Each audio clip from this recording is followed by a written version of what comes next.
দ্বিতীয় বিশ্বযুদ্ধের সময় ব্যবহৃত রেডিও আছে, তারপর বক্স ক্যামেরা আছে, ওটাও দ্বিতীয় বিশ্বযুদ্ধের সময়কার সেই ব্রিটিশ পিরিয়ডে ব্যবহৃত প্লেট, রেকাবি বলতে এগুলোকে। এইসব জিনিস, শিল্ড, এইসব আইটেম আছে। এই আমি তো এখানে ভালোই দেখছি, আমার বাচ্চা খুব এখানে আগ্রহ, অনেকদিন যাবত ওই ব্যাপার নিয়ে খুব আগ্রহ কিনে বিভিন্ন মেলাও ভিজিট করে।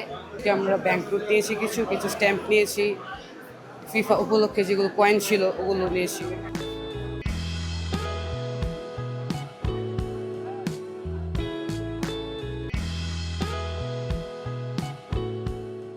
সেল আসলে কালেকশন করতে করতে এই যে এক সময় অনেক হয়ে গেছে, এখন সেল দিচ্ছে আর কি কিছু কিছু কালেকশন।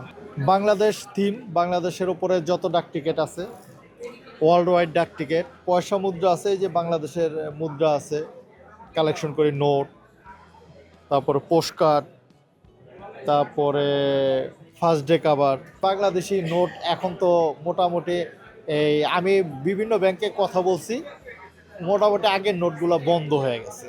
রিসেন্ট রিসেন্ট কয়েনগুলোও তারা দিচ্ছে না, ব্যাংকে এটা রিজার্ভ হয়ে গেছে, রিজার্ভের বাইরে কিছু নাই। তো না থাকার কারণে অটোমেটিকলি কমে গেছে, দাম বাড়বেই স্বাভাবিক। আমার কেন যেন মনে হয় এরকম একটা কিছু নেপথ্যে আছে কিনা কে জানে, যে ধরেন প্রচুর টাকা বিনিয়োগ করে বাজারে যত এরকম পুরনো নোট আছে এগুলিকে সব একসাথে করে ফেললো, করে আপনার ধরে রাখলো, তারপর নিজেরা নিজের ওই যে যারা যারা ধরলো এরা এই দামটা বাড়াই দিল। যে আমি একটা ব্যাংক নোট হয়তো আমি 500 টাকায় কিনতাম এর আগে 3 মাস আগে, ওইটার দাম এবার দেখতেছি 2000 টাকা। তো এইটা হইলে যেটা হবে কি, এইটা হইলে আপনার তখন কোনো এক সময় দেখবেন যে এই মেলাটা মুখ থুবড়ে পড়বে, মানুষ এখান থেকে ধীরে ধীরে মুখ সরায় নেবে। আজকে শুক্রবার, বন্ধের দিন, আর এমনিতেও এইসবের প্রতি আগ্রহ মানুষের আসলে আস্তে আস্তে বাড়তেইছে, ঠিক আছে। তো এখন সেই হিসেবে আসলে অনেক ভালো সাড়া পাচ্ছি আমরা, শুধু বাংলাদেশি না, সারা বিশ্বের যতগুলো দেশ আছে সবগুলো দেশের সবগুলো টাকা আমার কাছে মোটামুটি কালেকশন আছে। এটা হচ্ছে আমার কালেকশনের বিস্তারিত। তো আমার এই কালেকশন শেষ করে আমার কাছে যেগুলো ধরেন এগুলো ওভার লেফট হয়েছে, সেগুলো আমি অনেক সময় হয় যারা সংগ্রাহক তাদের কাছে আমি করে এক্সচেঞ্জ করি, এই আর কি আমাদের সংগ্রহ। এটা মানে একটা অসাধারণ ইউনিক, বলা যায় ইউনিক।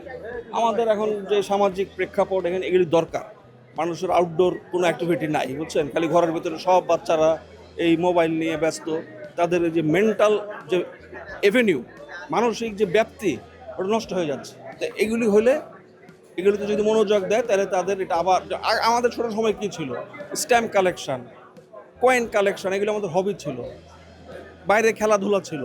তখন মানুষের কী ছিল, মেন্টাল অ্যাভিনিউ, যেটা মানুষের মানসিক চেতনা অনেক বড় ছিল, আস্তে আস্তে ছোটো হয়ে আসছে। এগুলি হলে ভালো।